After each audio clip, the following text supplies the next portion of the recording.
Махарадж извиняется за опоздание, говорит, что у него были проблемы со связью. Только у меня вопрос, нужен ли нам перевод, или тут присутствуют люди, все знающие английский язык? All right, well, I thought I was asking if anybody needs a translation, but I see that probably no. Oh, okay. I can see Pritu there. Hello, Pritu. Hare Krishna Vrajasundari and Vedalife-Israel, Alexander Kushik.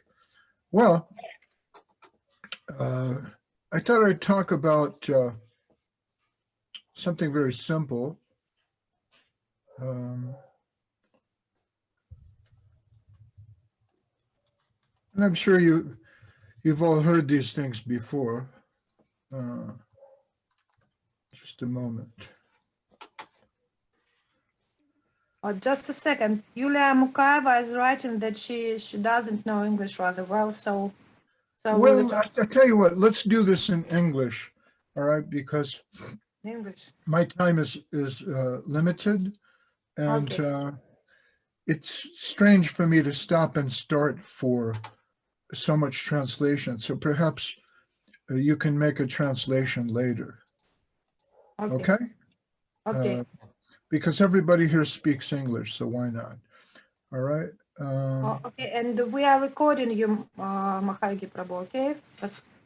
All right. Thank you for telling me that. I appreciate it. Well, I thought I'd just take as our text something very simple, which is not simple at all. Krishna consciousness appears to be a simple idea, chant Hare Krishna and be happy. But it seems like many devotees chant Hare Krishna, but they're not very happy. So let's look into that for a moment. And where better to look than the teachings of Rupa Goswami. And if you think about it,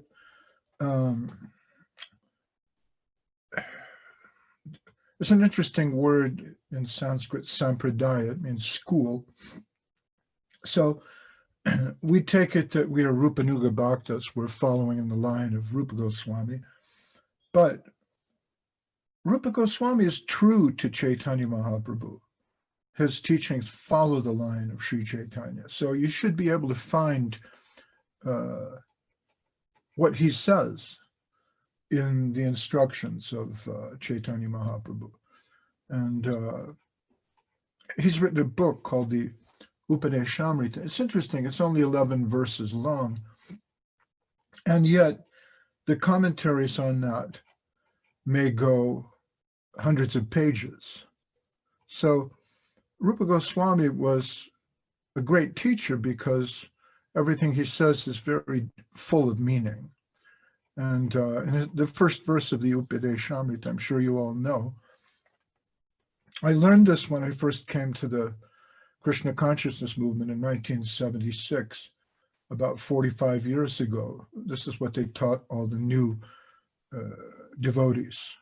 Vacho Vegam, Manasa Krota Vegam, Jiva Vegam, Udarapasta Vegam, Etan Vegan Yo Vishaheta Dira, Sarvam Apimam Pritivim Sa Shishat. So everybody knows this. We've all heard it again and again. The word Vegam is interesting. It means urge, pulling. So Jiva Goswami tells us that there's 6, I think, important urges that we need to think about controlling. The first one is speech, and then the mind, so vacha, manasa, and then kroda, anger. That's 3. Then the tongue, and then the belly and the genitals. So if you can control these 6 things, he says, you too can be a Goswami. You can be a dhira, a sober person. And you can make many disciples. Pritivim sa shishat, like Pritu.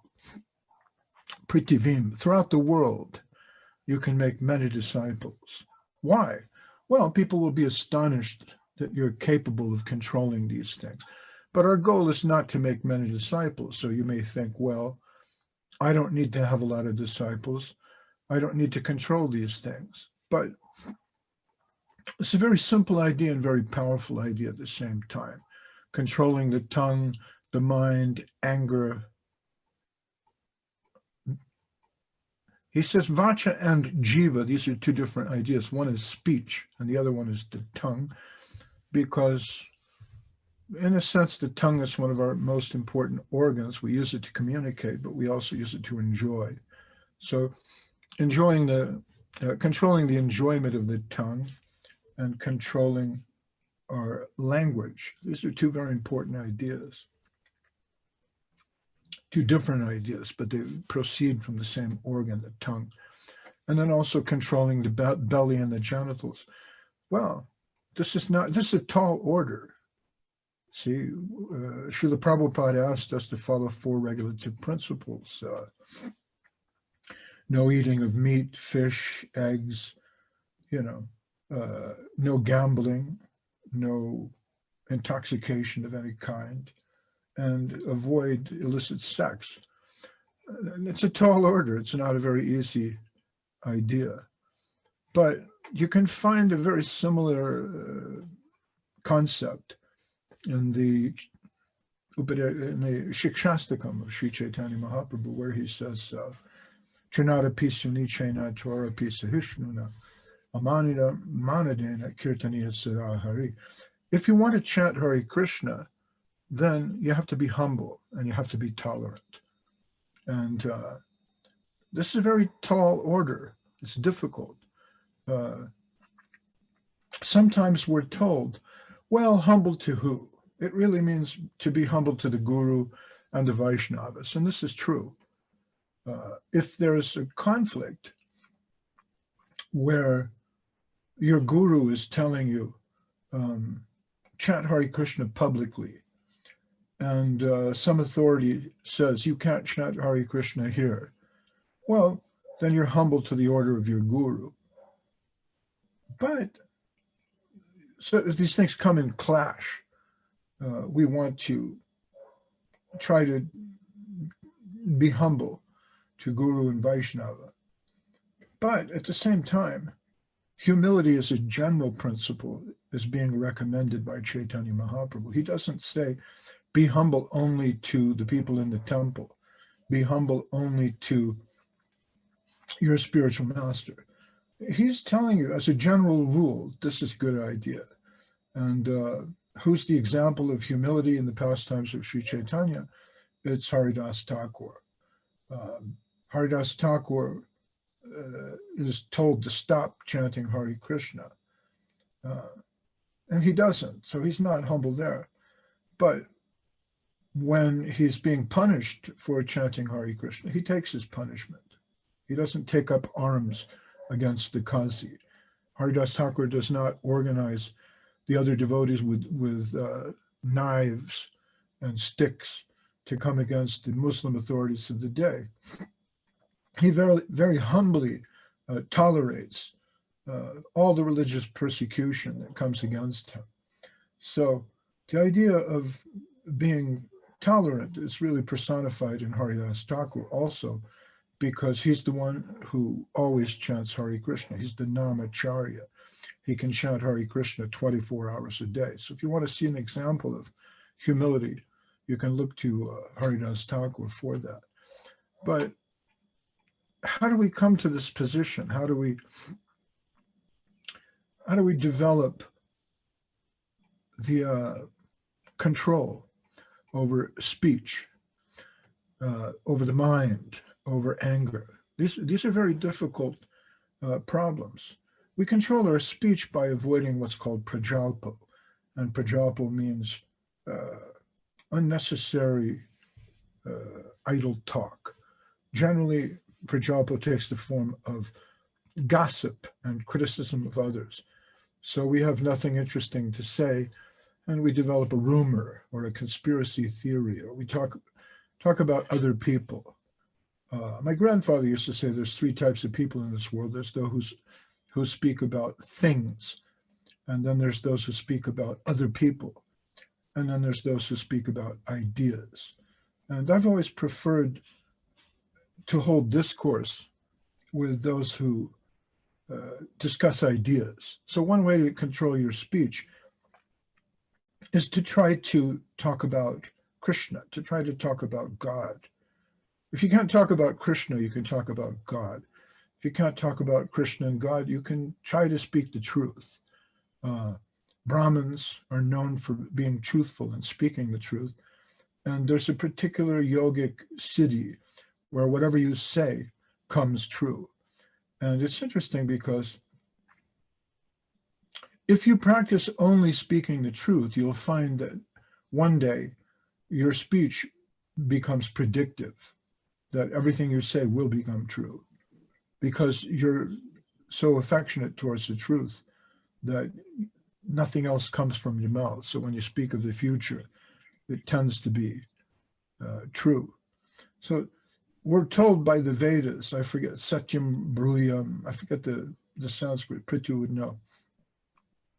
Speak the truth that's pleasant and avoid speaking unpleasant truths. This is another good way of controlling your speech. If you don't have something good to say, then don't say anything. And, you know, a kind word never broke a tooth. So you can try to speak sweetly. It won't hurt you to be kind to others and offer them a compliment or a kind word now and then. But you don't want to bend the truth. So this turns into a problem, for example, if your wife asks you, does this dress make me look fat? And you have to think, well, if I speak the truth here, I tell her, yes, this dress makes you look fat. She'll be insulted. So do I say the exact truth here, or do I try to speak sweetly? Does this dress make me look fat? You know what? I like the red dress. You still have that one. There's ways of speaking where you don't have to be rude to others. And Vaishnavas are especially sensitive.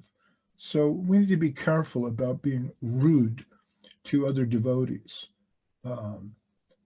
And you want your speech to try to create a certain amount of harmony, especially in the Vaishnava community. So really among devotees, avoid speech that hurts other people's feelings. There's no need to be that truthful. We're told that the sadhu is one who cuts with his words because we're using the blade of truth to cut through all the nonsense and lies. But it doesn't mean that the sadhu is rude. I never saw Sridhar Maharaj insult anybody. Govinda Maharaj had a great bubbly sense of humor, and he could say things to make you laugh, and sometimes he might tell jokes about other people, but he was always a very warm, sweet person, and he never did anything in my memory to insult others directly. So it's good to be direct, it's good to be honest, but at the same time, a certain amount of education will help us temper that openness and that honesty with a certain amount of sweet words. There's nothing wrong with that. So this is how you control speech. Speech has power. Your words can offend others. So if you want to become free from anger, you also have to try to control the amount of harsh words that you use, the amount of anger that you generate, because anger will come to you as a karmic reaction. Controlling the mind is even more difficult. So how do you control the mind? You can try to use negative energy and think, this is Maya, that's Maya, this is bad, that's bad, don't think about this, don't think about that. But it's very difficult to control your mind that way. If you tell yourself, I'm not going to think about trees, for example, then the first thing that you'll think of is a tree. So how do you control your mind? Well, again, you control speech by speaking about Krishna. In the same way you control your mind by thinking about Krishna. Now, I don't know Krishna personally, maybe some of you do, but what I do know is my guru and his instructions. So I can control the mind by thinking of the guru's instructions or even better, trying to execute that. So if Avadut Maharaj says we're going to have a kirtan in downtown Petersburg, and it's your job to organize the cars, then you have to think about getting gasoline for the car. And that's mind control.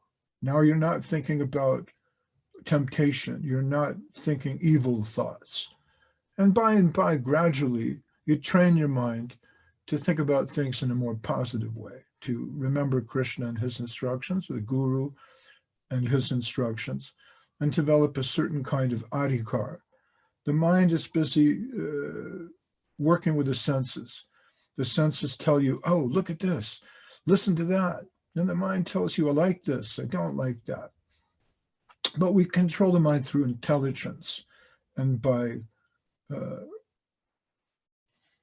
using the mind in the service of a higher intelligence. Anger. Anger is very difficult to control. I know personally. But you can try this exercise.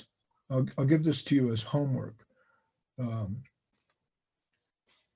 Try to go through a day without getting angry. I know some devotees say, well, we should use anger in Krishna's service and get angry at other people when it benefits the temple, the mat, the guru, Krishna. But anger is very destructive in any case. It creates a circle of more anger and leads to violence. So it's not good to try to use anger in Krishna's service unless you're really a great devotee like Arjuna or someone. Arjuna could use anger in Krishna's service and cut people down and kill them, but that's not our task. Anger is very destructive. So how to control anger? We'll give you an exercise for homework. See if you can go through the rest of the day without getting angry at anyone. And you can think, well, this person, he's a non-devotional person. He's not a devotee. I can get angry at him. But even with those people, even with people who provoke you, it's no great honor to you if you can be humble with other people who are humble. If you stay in an ashram and you're surrounded by monks, you don't get any credit for being humble with them. You get credit when you go out into the world and there are rude and angry people who want to manipulate you and exploit you. And if you don't get angry with those people, you get a little credit for controlling your anger. But anger is very destructive. So how do we avoid becoming angry with other people? Through compassion. That means that when you see someone who's provoking you and giving you a hard time, and you want to get angry, you have to try to see how that person is suffering. They're a lost, at the very least, they're a lost soul suffering in this material world because they're cut off from Krishna. And at the very most, maybe they're rich, maybe they have things that you don't have and you're envious. But you can take a look at their situation and think this person is mortal. They're suffering. They have problems with their family. Maybe they're not as rich as they seem. And if you can see others as being as vulnerable as yourself, then you can discover a way to become compassionate and think, this person is suffering. At the very least, he's suffering because he's a soul lost in this material world. So why should I add to that suffering? Why should I make that suffering worse? It's better to show compassion. And you may think, well, I'm going to show compassion by forcing this man to take a book, or forcing them to chant Hare Krishna, or forcing them to try to adopt my religion, because that's the most compassionate point. Leave that to the higher devotees. They know how to do that. But for one day, for a 24-hour period, try not to be angry with anyone. Try to control your speech. Try to control your mind by developing a positive attitude, as we discussed. And the next is physical. So we go from mental and verbal to the physical aspect, which is the tongue the belly, and the genitals. Our body is always impelling us, pushing us to try to enjoy this material world. But any enjoyment that you take has a reaction. If you eat candy, your teeth will suffer. People nowadays believe that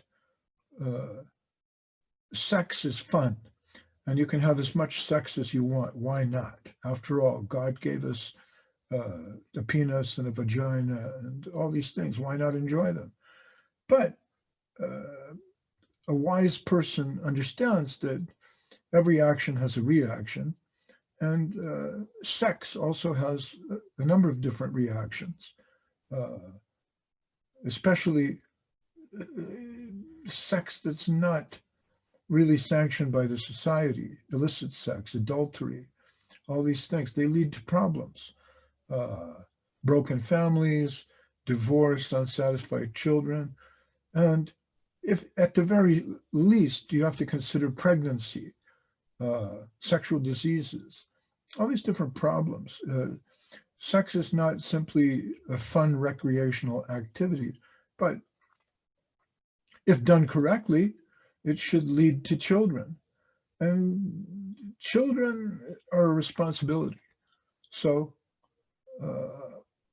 simply to indulge the senses just for the sake of enjoying is a foolish proposition, because every action has a reaction. So your attempt to enjoy this world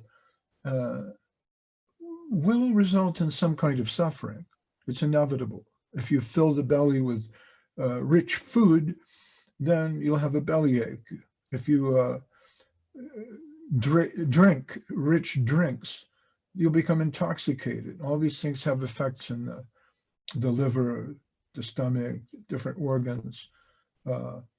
So the tongue, the belly, and the genitals are very difficult to control, but the devotee controls these things by taking prasadam, by associating with other devotees who take prasadam, and by observing rules and regulations. If you take a vow of marriage, for example, and you say, well, I'm only going to be with this person, then if you see another woman who's attractive, you have to think, well, she's attractive, and maybe it will be fun to dance with her, but that will have reactions, so I won't do that. And in this way, gradually, by taking vows, by using diets and things like that, you can control the tongue, belly, and genitals. So in this way, Rupa Goswami is advising us that if you're interested in taking your spiritual life to a higher level, you need to control the basic impulses of the mind and senses. And one who can do that is qualified to be a teacher. So that was my text for this morning. Let's see if we have some questions. I know you've heard all these things before, but I have to say something. Yes, thank you very much, Mахайоги Prabhu. It was, for me, it was very interesting, though I read about something, but you compilated it and give us rules and even some exercise, so we can try we can try to do it. Yeah, it's a good exercise. I remember I went to Russia. I went to St. Petersburg, and Pritu was there. He picked me up at the airport. And to get to St. Petersburg, I had to go through 3 or 4 different airports. I can't even remember. I was Mexico City, Cancun, Vancouver, no, Toronto, Canada, Lester B. Pearson Airport in Toronto, Canada, and then Petersburg, 4 different airports. And they put you through all these machines, they search you, they x-ray you, they check your bags to see if you have shampoo. They made me take out my cell phone, my tab, my little laptop computer, and then I forgot my laptop and I had to come back.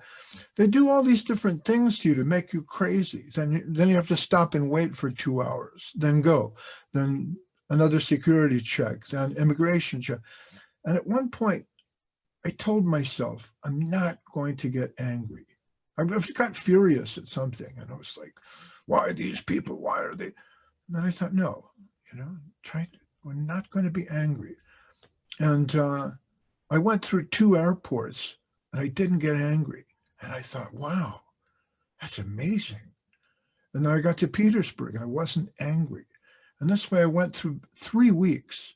I remember it was 21 days before I got angry with somebody. And then I had a terrible argument. But I was amazed. I went through 2 weeks and I felt better. 3 weeks, I felt even better. Finally, there was something I couldn't negotiate. And the other person got angry, and then I got angry too. And I don't know. I don't feel that that was necessarily a positive thing to do, to get angry. But I liked the experiment. So I'm offering that to you as homework. See if you can go through 24 hours without getting angry. Okay, Mахайоги Prabhu, I will ask if anybody has questions, You okay? can translate now. I think that would be fine, sure. Translate now, all this? No. That you can archive and you can translate it as you like. But right now, if you like, you go ahead and translate for the purpose of conversation. I'll keep my answers short. Okay, I will try in several sentences, but I don't know how. Я переведу буквально самое основное. Махайоги Прабху рассказывал, сначала он рассказывал о смирении, о том, что для нас, что из примера из прошлого очень большое смирение было у Харидаса Тхакура, вплоть до того, что когда мусульмане его стали наказывать за то, что он воспевал имена Хари Кришна, он не попросил, чтобы какие-то преданные его защитили или встали за него, он принял это наказание со смирением. No, don't translate everything. Just ask people if there's some questions. Махайоги Прабху говорит, не переводить все, а просто спросить, если есть у вас вопросы. Постоянно повторяй мантру Хари Кришна и служи Туласи, поливая ее и вознося ей молитвы. Так ты очень скоро обретешь прибежище у лотосных стоп Кришны. Да, что такое? Это у кого это включено? Что это было? Таня, вот у вас включен микрофон. Может, вы хотите задать вопрос? Я переведу? Нет? Таня, у вас микрофон просто включен. Уравновешенный человек, способный контролировать свою речь. Емуна, вы можете выключить микрофон у Татьяны? Потому что, видимо, у нее что-то происходит. Это не у Татьяны, это у Махайоги Прабху. Он нам включает просто. У Татьяны нету микрофона. That was my text. I was going to try that, but you want to hear it again? Here we go. Уравновешенный человек, способный контролировать свою речь и ум, сдерживать гнев и укрощать побуждение языка, желудка и гениталий, достоин принимать учеников повсюду в мире. That was my text for this morning. How you spent your birthday, Maharaj?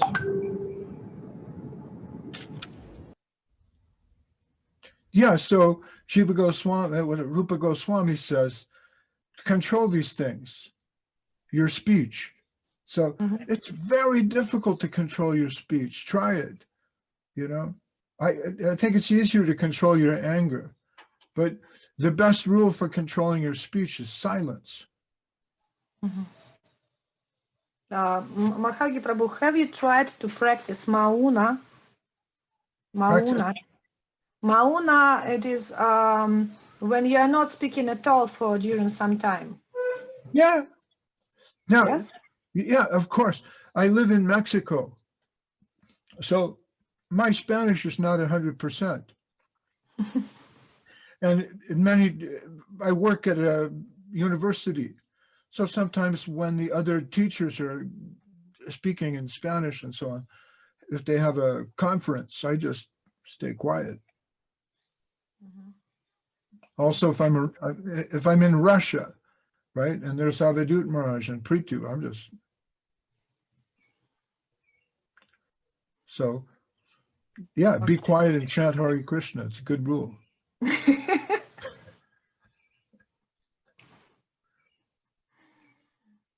Okay. Can I ask you a question? Sure. Which is actually not very connected with what you said. It's all right. But probably it is connected with one of your books. I mean, Sridhar Maharaj books. Simply several days ago, about a week ago, when I was speaking with my son, we started to speak about this material world and spiritual world, and he's 8 years. And when I said to him that we can be happy only in the spiritual world, and so to go to spiritual world, we need to have a teacher. He said to me that he wants to have a greatest and the coolest spiritual teacher on the world. Okay. And I said to him that... Wait, look, the Prithu is right there. Look, there's Yes. Prithu. It's the greatest, and the coolest. He's cool. He's cool because he's in Petersburg. That's very cool. Yes. But I said to my son that it is not necessary to look for the coolest and greatest, that every teacher and every disciple are like a lock and a key. But after I understood that probably I'm saying something wrong, but I don't know how to explain to him exactly about spiritual teacher and how to find his own spiritual teacher, because he's a child. So what can you recommend? How old is he? 8. I think he should find the coolest and the greatest.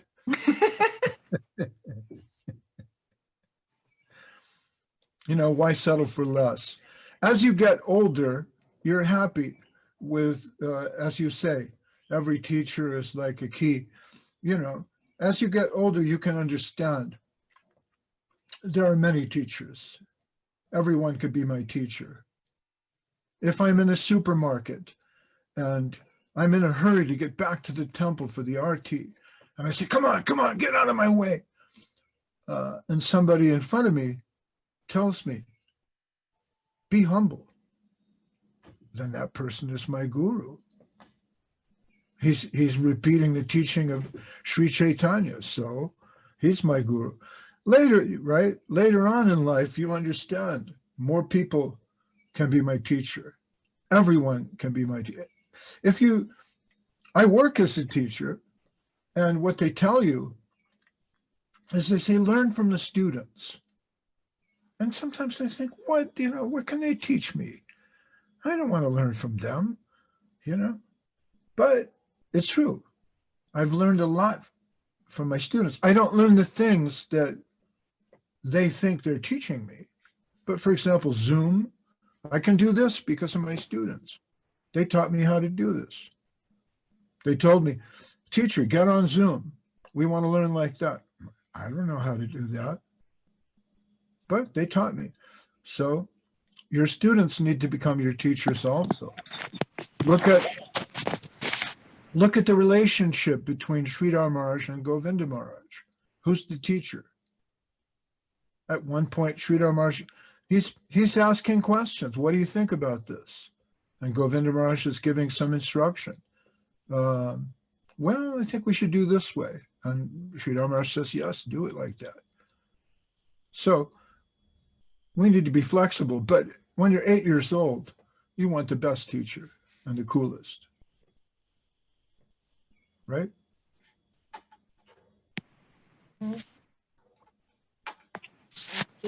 Thank you. Уравновешенный человек, способный контролировать свой речь и ум, сдерживать гнев и укрощать побуждение языка, желудка и гениталий, достоин принимать учеников повсюду в мире. Махайоги Прабhu, we have a question from Ratin Krishna Prabhu, probably from Moscow. He is asking, how keeping silence can help control our speech if during keeping silence there is no just a second. How how can keeping silence can help to control our speech if during keeping silence there is no speech at all? Oh, good point.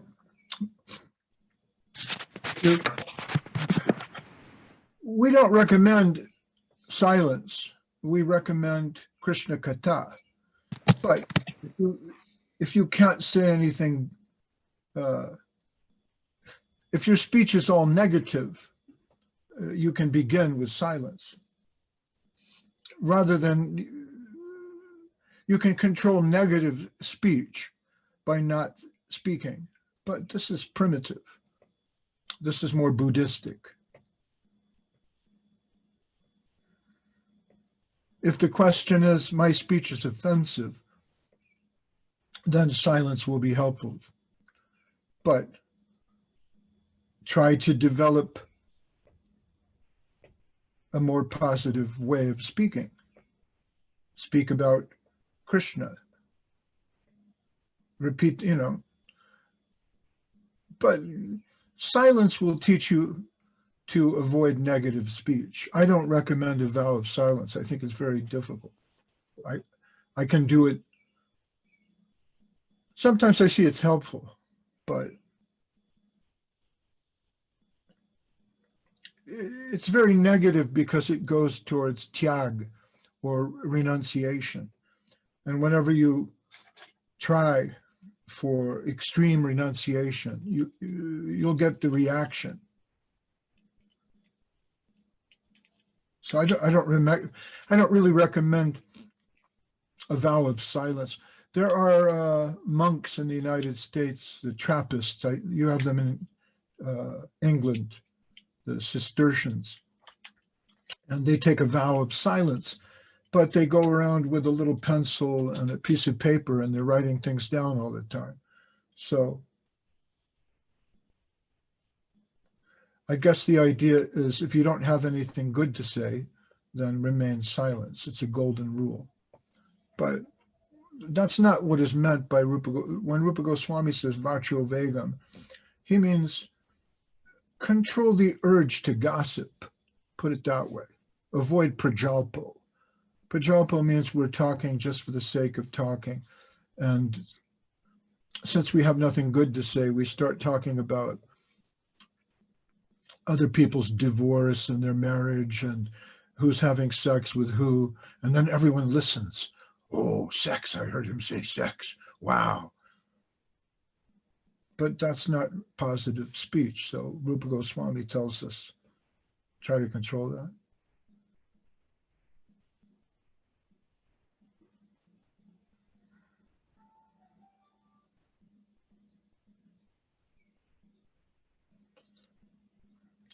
I think the point about controlling anger is important. And you can also avoid being angry with yourself, which people don't think of very often. But sometimes we're angry with ourselves about something, and we're punishing ourselves. That's also not healthy. So how do you avoid anger? You avoid anger through compassion. You can be a little more compassionate with yourself and not punish yourself so much.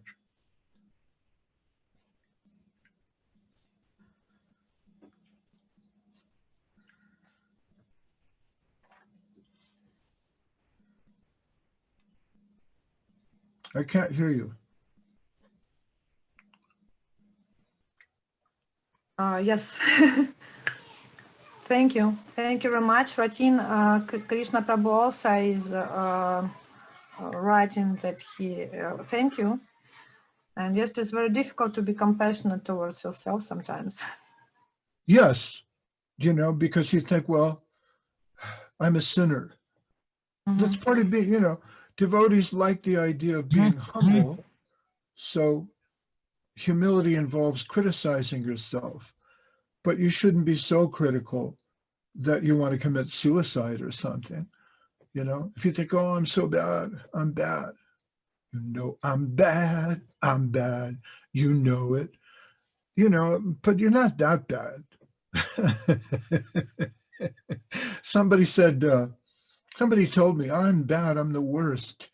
You know, I said, no, you're not the worst. Maybe the Qazi, right? In the pastimes of Chaitanya Mahaprabhu, the Muslim who whips Haridas Thakur, he's pretty bad, right? You're not that bad.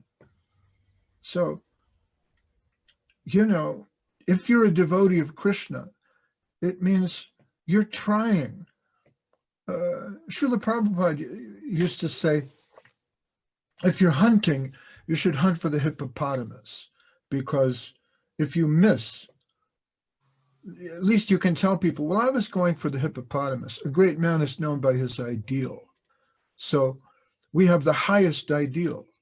Of course, we're going to fall short. We're not perfect, but don't be so hard on yourself, you know? So you can look in the mirror and say, you're not so bad. It's okay. I'm going to live with you another day. I won't be angry. I'm going to start by not being angry with you. And then I won't be angry with the people around me. Maybe they're treating me bad. Maybe they're not doing what they should, but it's okay. I understand they're suffering too. That doesn't mean, like, humility doesn't mean if somebody's abusing you, you have to take it. There was a masochist once. We were at the Laguna Beach Temple, and there was this young man who was bothering ladies in the ashram. And he would climb over the wall into the garden and look through the window to see the Devadasis of the temple. And so me and another devotee, we had to go take care of business, like Pritu in Petersburg. We had to see, what is this all about? And we grabbed a guy, and the other devotee, he thought, well, I'm a Kshatriya, you know, so he was hitting him with a stick, and the man was down on the ground, and the devotee's hitting him with a stick, and the man's like, oh yeah, hit me again. Oh, good, do it again. Yeah. It was weird. He was a masochist. There are some people who take pleasure in pain, and he was like, oh, this is so good, please hit me. But we don't need to be masochists like that. That's not what humility means. Humility doesn't mean that we accept abuse at the hands of others. We have to tell them, okay, now wait a minute. This is abusive. I don't need this kind of relationship. So if somebody's, you know, being abusive with you, you don't have to think, oh, I'm so humble, I'm so humble. You know, you can assert yourself and say, this is not a healthy thing. You know, Vacho Vegam, Manasa Krota Vegam. I'm trying to control my anger, but this is not healthy for me. So if you're in a job where your boss takes advantage of you, or if you're in a relationship where your husband or your wife, they're mistreating you, you don't have to stand for that in a relationship. You can say, all right, that's enough. Time for me to move on. But there's no need for you to indulge your anger. Anger is very satisfying sometimes if you don't have any other emotion. Anger is something you can feed off. It gives you adrenaline. It makes you feel powerful. But as we were saying before, all these different forms of gratification, they lead to suffering. So after anger, there's depression. First there's anger, but then later you'll feel depressed, unless you're a maniac or some kind of a psycho narcissist or something. But normal people, after they get angry, they feel bad. And you think, why was I angry? Your children can make you crazy. I'm a teacher, right? So the children could kick you if you're a teacher. They're free to kick you all they want. If you kick them back, you're bad. You know, I'm bad, I'm bad. How you doing? You know, you have to control your anger. It's a human thing. Animals, they don't care. They get angry and 10 minutes later they're fine. It's an animal thing. You have to just, if a cat attacks you for no reason, he's a cat. That's his nature. If a dog barks at you and he's very angry, he'll change back after a few minutes. But human beings, we can control our anger. But you don't control your anger by holding it inside, by getting really angry with somebody and just thinking, I'm going to get you tomorrow or the next day. You won't know how, you won't know where, you'll be walking down the street and I'm going to come for you. That's not how you control your anger. You control your anger by realizing this person has a pebble in their shoe, you know, they have a bad kidney, they're suffering from a bad back. Leave them alone, take it down. There's no need, you know, because our obsession with all these different kinds of enjoyment and emotions will distract us from our spiritual nature. That's why we have these sorts of prohibitions. The prohibitions are not there just so that you have a bunch of rules that you need to follow. You know, you put the rules on the refrigerator, and when you go to eat your food, you go, oh no, I can't do this and I can't do that. That's not why we practice these rules, right?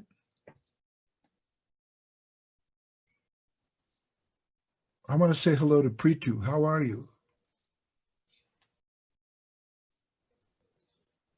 Are you okay? His mic's Включите on. звук у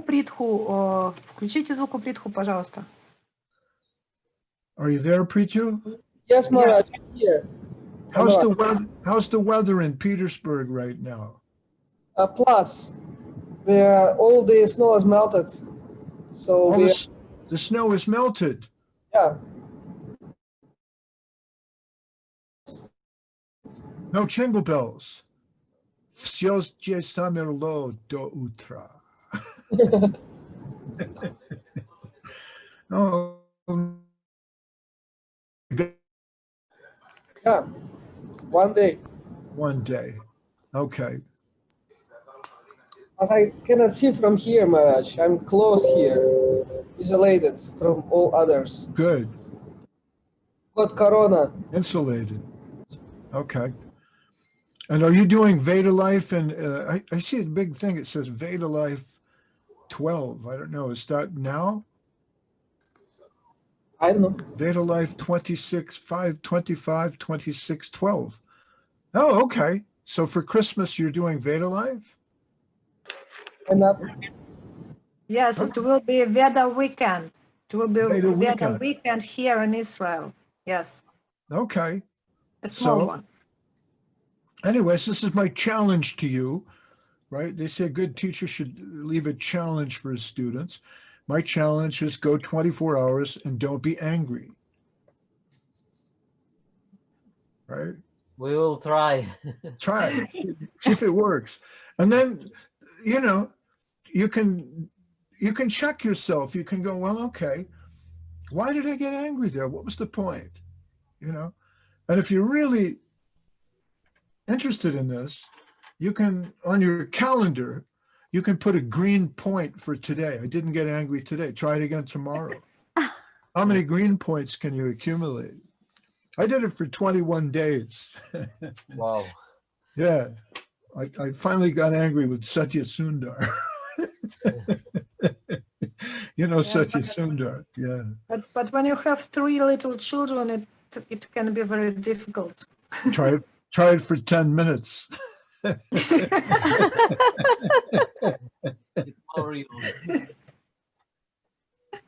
Okay, I will try. Just like take a vacation from being angry. You know, and as far as controlling your speech, try not to, you can start with try not to insult other people, you know? Don't do it on Facebook. Don't insult your friends, you know? What's with that hat, you know? Everybody likes to be it's fun to be insulting now, but see what happens. Try not to be insulting for, I don't know, 10 minutes, whatever your limit is. That's my big advice. Кто-то переведите, пожалуйста, insulting, я не понимаю. Insulting? Я не понимаю. I don't know, man. Let me see. Here we go. I'm going to go over to Google Translate here. There we go. Try Russian. No, we try English. Just a moment. We have Oh, some. please. There we go. Don't consult.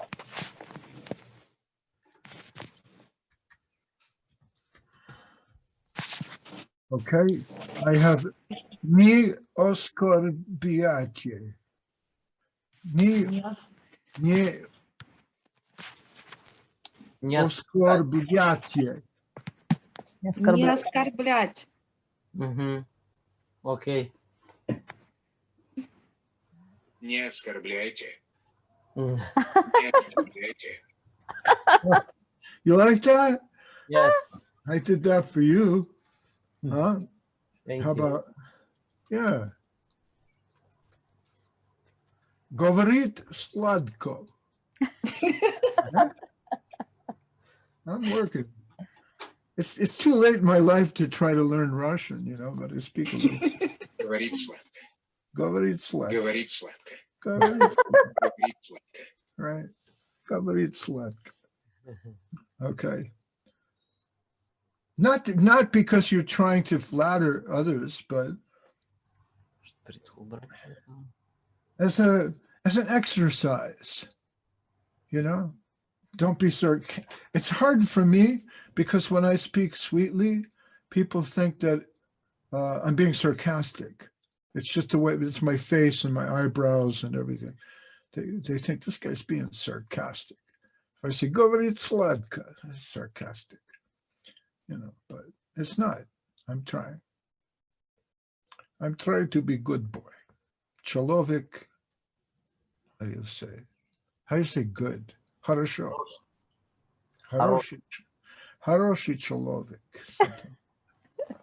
Right. Хороший человек. Хороший человек. Yeah. I don't know. You will be like a good person. Yeah. Понимаешь? Понимаю. I learned that from Vijay Raman. Понимаешь? Понимаешь? Like that. Vijay Raman.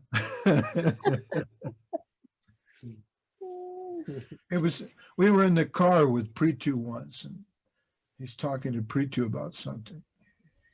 His face was red, and it's like, понимаешь? You know? But anger is bad for your organs, you know. Everybody's worried about what to eat, you know. We should only eat wheatgrass juice, or, you know,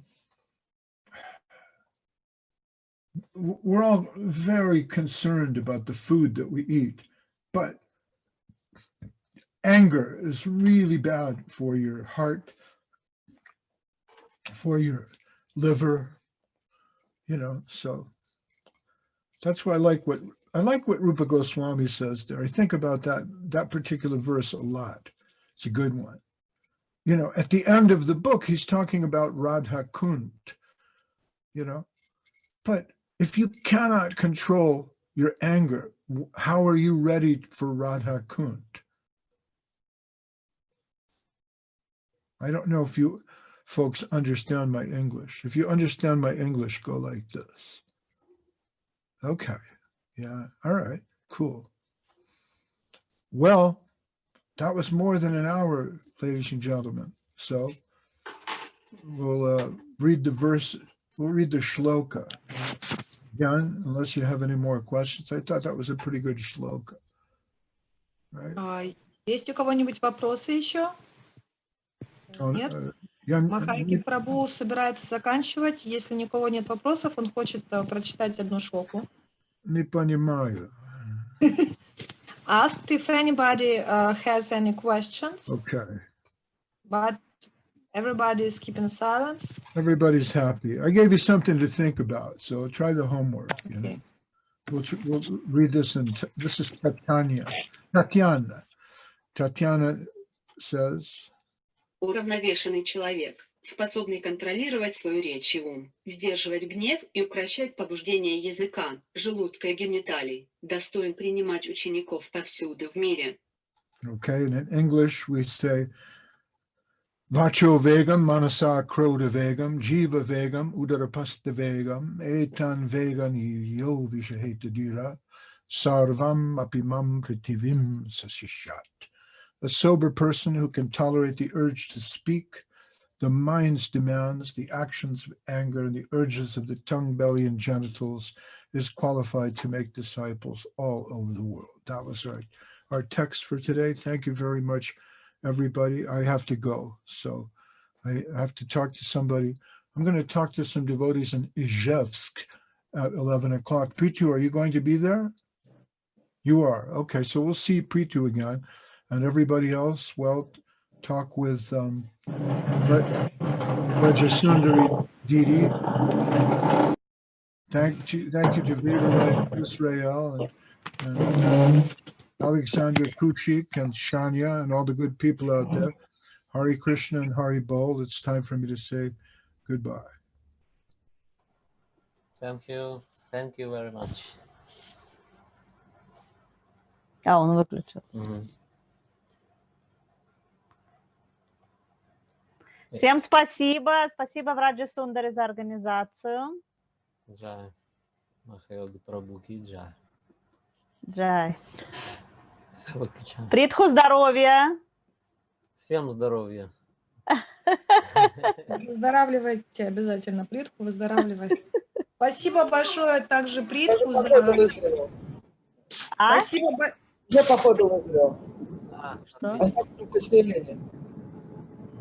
Ну ведь Жараман там зелененьким кормил и все, да? Да. Отлично. Спасибо большое также Притху, потому что Притху помог связаться с Махайоги Прабху. И в ближайшие недели у нас будет еще встреча с Ришикешем Махараджем и с Тривикрамом Махараджем. Я надеюсь, мы всех ждем. Вот примите мои поклоны. Дандаваты. Всем спасибо.